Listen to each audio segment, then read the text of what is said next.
یوں تو قدرت کی بنائی ہر چیز ہی خوبصورت اور منفرد ہے، مگر کچھ مقامات اپنے سحر خیز حسن اور دل فریب نظاروں کی وجہ سے الگ شہرت رکھتے ہیں۔ ایسے ہی ایک ملک کا نام بھوٹان ہے، جسے اپنے اچھوتے حسن اور خاص امور پہ پذیرائی حاصل ہے۔ یہ ہمالیہ میں واقع ایک چھوٹا سا خوشحال ملک ہے جو انڈیا اور چین کے درمیان واقع ہے۔ یہاں کی آبادی 8 لاکھ کے قریب ہے اور اس کا رقبہ 38,394 مربع کلومیٹر ہے۔ یہ آبادی کے لحاظ سے دنیا میں 160 جبکہ رقبے کے لحاظ سے 133ویں نمبر پہ آتا ہے۔ یہ وسطی ایشیائی ریاستوں کی مانند لینڈ لاکڈ ملک ہے، یعنی یہ زمینی سرحدوں سے گھرا ہوا ہے۔ اسے لینڈ آف تھنڈر ڈریگن بھی کہا جاتا ہے، جس کی جڑیں اس کے ثقافتی ورثے سے منسلک ہیں۔ یہاں کے باسیوں کی غالب اکثریت کا مذہب بدھ مت ہے۔ یہ ایک ایسا ملک ہے جہاں جمہوریت اور بادشاہت کا دلچسپ امتزاج پایا جاتا ہے۔ کوہ ہمالیہ پاکستان سے شروع ہو کر بھوٹان میں داخل ہوتا ہے، جہاں بلند ترین چوٹیاں ہیں۔ اس کا موسم اونچائی پہ واقع ہونے کی وجہ سے عموماً سرد اور طوفانوں کی زد میں رہتا ہے۔ بھوٹانی ہمالیہ میں سطح سمندر سے 7,000 میٹر سے بلند چوٹیاں ہیں اور اس کی بلند ترین چوٹی گینکھار پیونزم ہے، جس کا شمار دنیا کی بلند ترین چوٹیوں میں ہوتا ہے۔ یہاں پہ جنگلی حیاتیات میں بھی تنوع ہے، جس میں سنہری لنگور اور ہمالیاتی تاکن کا ذکر نہ کرنا زیادتی ہوگی۔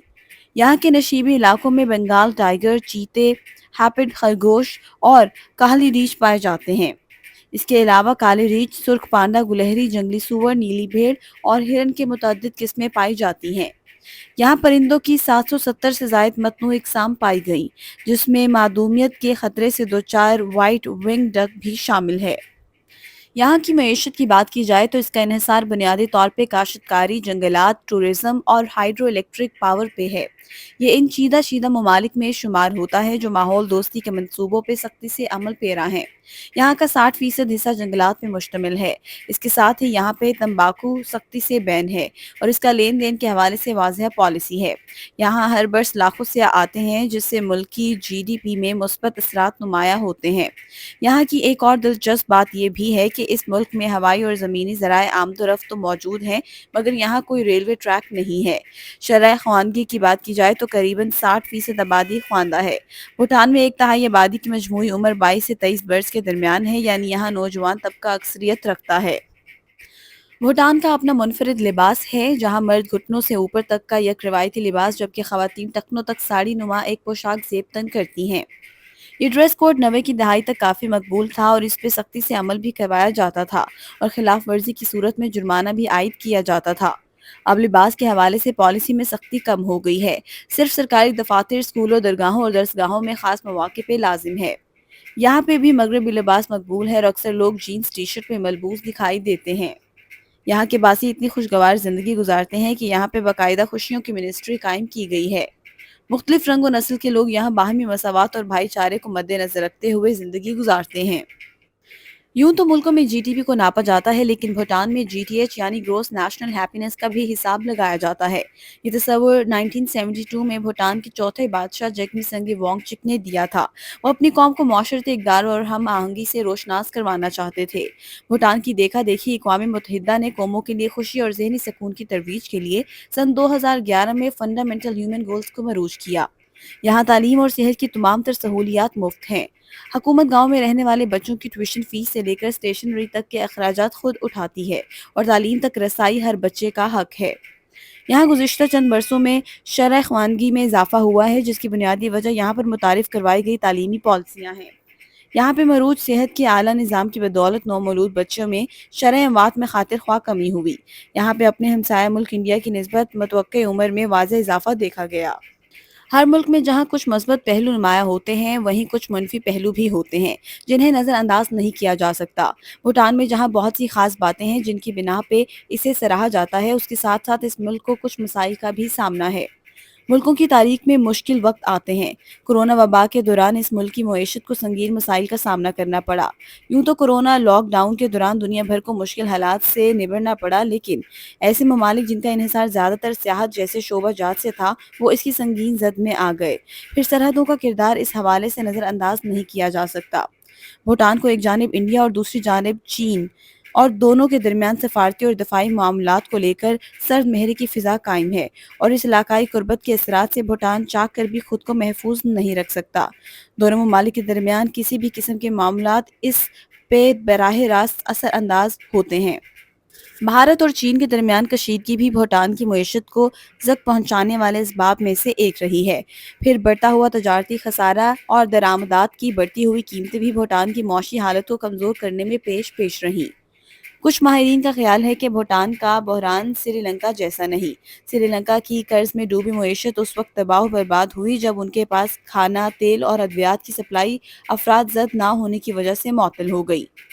گو کہ عالمی سطح پہ ہونے والی وسیع تبدیلیوں نے بھوٹان کی معیشت کو متاثر کیا ہے، جیسا کہ روس اور یوکرین کی جنگ سے عالمی منڈی میں تیل اور پیٹرول کی قیمتوں میں ہوشربا اضافہ ہوا، ڈالر کی قیمت میں اضافہ، بیرونی درآمدات میں انحصار، مہنگائی، انڈیا کی جانب سے گندم برآمدات پر کڑی پابندیاں اور بے روزگاری کی شرح میں خطرناک حد تک اضافہ وہ بنیادی اور وجوہات ہیں جو کہ بھوٹان کو بحران کی جانب دھکیلنے کا موجب بنی ہیں۔ بھوٹان کی معیشت کا انحصار بنیادی طور پہ دو چیزوں پہ ہے، ایک تو ہائیڈرو پاور اور دوسرا ٹورزم۔ ہائیڈرو پاور کو عرصہ دراز سے توانائی کے ایک قابل تجدید ذریعے کے طور پر دیکھا جاتا ہے۔ اس طریقہ کار سے رواں پانی کی توانائی کو استعمال کرتے ہوئے برقی رو پیدا کی جاتی ہے، جسے لوگ عام طور پر پانی کی مدد سے پیدا ہونے والی بجلی کے نام سے جانتے ہیں۔